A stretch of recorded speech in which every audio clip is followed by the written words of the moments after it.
Coach Ro from RocioFlores.com, and today's topic is, should I sell to my family? Before I get started, I want to ask you guys to subscribe to my newsletter on my website. That way you can get my newsletter each month, and there I share all the posts that I've done throughout the month, whatever's going on in my life, and then I give you guys a little bit of like emotional homework so that you can grow in your life. So make sure that you get on that list. And so let's begin. I have 4 points I want to bring up, and they're actually questions. So it's going to be more of a, you have to think about it and then you make the decision yourself. I don't like telling people what they should and shouldn't do. I have my own personal opinion, but I don't want to force that on you guys. So first question is, who's your target market? So a lot of the times when you start a new business, especially if it's going to be like an MLM or an established business, like you're joining in as a partner with somebody else, people want to make money, you know, or they want to grow their business, so they're just going to tell you to contact your warm market. Your warm market are the people that you already know. So that's going to be like your family and your friends. So the question really comes down to, do you want to sell to your warm market? The reason I ask who is your target market is because just because you know them doesn't mean that they are right for the product, they are right for your services, they're right for your character. It doesn't mean that they are the people that you will be able to grow with. So some people maybe, you might be thinking, like if you're doing a health thing and you know, you're like, well, this person needs it, that person needs it, this person needs it, this will be perfect for them. If they're in that, if you have defined who your market should be, the people that you will be able to sell to and who you fit well with, then by all means, talk to them. The thing about thinking of your family and friends as your warm market as a whole is that they might not all fit in. And so you might be trying to sell to your mom and your aunt and your grandma, and they don't need the product. They don't really care for the product. You're not the best person to give them the product, and they're going to give you their you know, they're going to take it because they love you or they care or they want to support you, but then they're not getting the best experience. You're not going to be able to get the best experience. You're not going to be able to learn the best from it. You may not get the best, you know, you may not be able to grow past them because they were so easy to get versus what a real customer would be. So really think about whether or not that person's even good for it. So look up target market, kind of make some decisions about what is and isn't part of your market and how to make those decisions if you haven't thought about it already. It's a really important part. It's probably the #1 thing that anytime you start a business, any video that you watch on YouTube, any website, they're going to tell you, define your target market. So really look into that and start to think about it because it's really important.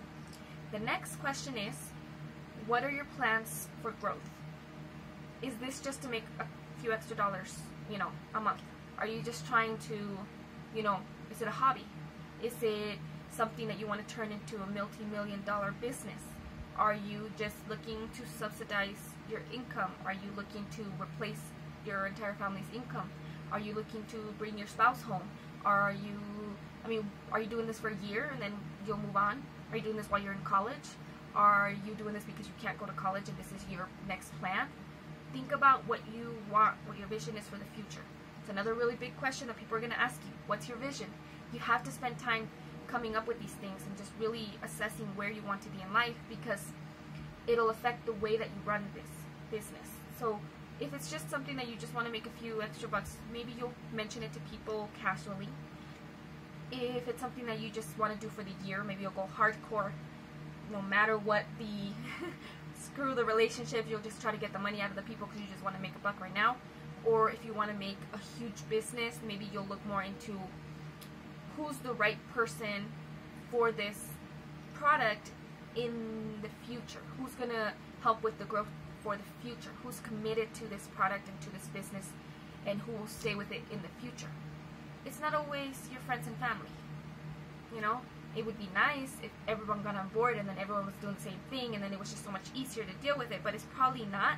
And so why spend the energy on somebody who isn't right for your future plans versus somebody who will be? So think about that. If your business is long term, if you're thinking that you want this to grow beyond your friends and family, then you will at some point have to extend into the cold market. You're going to have to learn how to prospect. You're going to have to learn how to, you know, talk to strangers. And so those are skills that you may want to try and start building now, even if you are selling to your family. So, another thing to think about. Now, the third question is, what will they say to others after they, use your service or buy your products? Will they be good for word of mouth? So a lot of the times, MLM, home business, even local business, the way they grow is by word of mouth recommendations. You sell to a person, they really like the product, so they tell their friend, and they tell their friend, etc. Is your family and friends, are they going to do that for you, or are they just going to buy your product because they're trying to help you, and you're going to make $5 off a product here, or even like $100 from a product there, but then that's not going to grow past them? If they don't like the product, are they going to tell you about it? You have to think about that. It's because it's really hard. I mean, if you really like someone and they made their product, but it kind of sucks, but you like them, they're your friend, are you going to give them an honest review?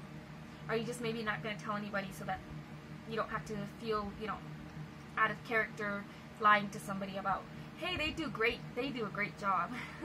Are you going to be able, are they going to be able to be honest with you? Are they going to be able to support you in that sense? Are they going to share with people the truth?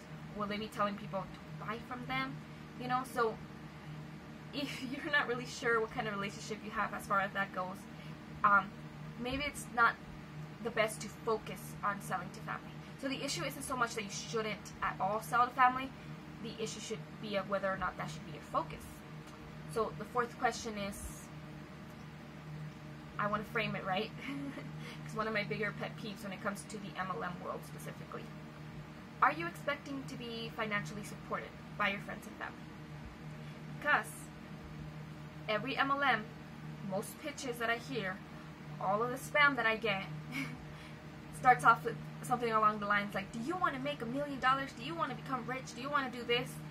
All you have to do is sell to your friends and family. My entire friends and family put together don't have $1 million. So there's no logic in that. To expect your friends and family to be the ones to be supporting your business financially, and somehow you'll be then able to support your friends and family. That doesn't make sense. So if you're coming into this with the expectation that the only people that are going to buy from you are your friends and family, how are you supposed to make more money? You're more than likely that's for people who only want to have a little bit of extra money on the side.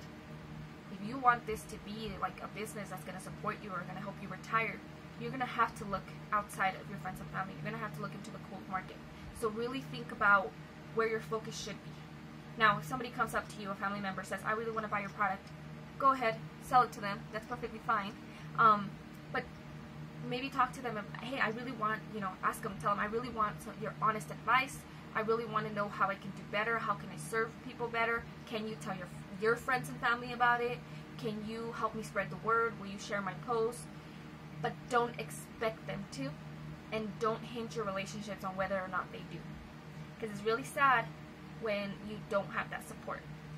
Coincidentally, my blog post yesterday was, what do I do if I have an unsupportive family?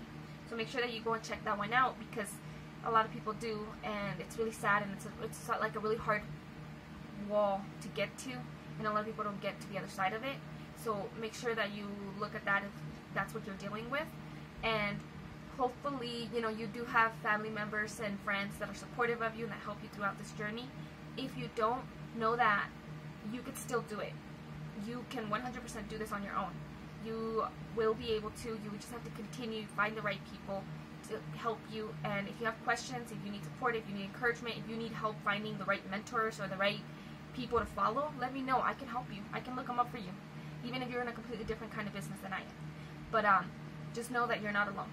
A lot of people are going through these same kind of journeys. So continue. I hope that you like this video. I hope that you find it helpful. If you do, please like it, comment, tag, share, send it to people, and make sure that you subscribe to my website. Thank you guys so much for watching this video, and I hope you have a wonderful, wonderful, blessed day. Goodbye.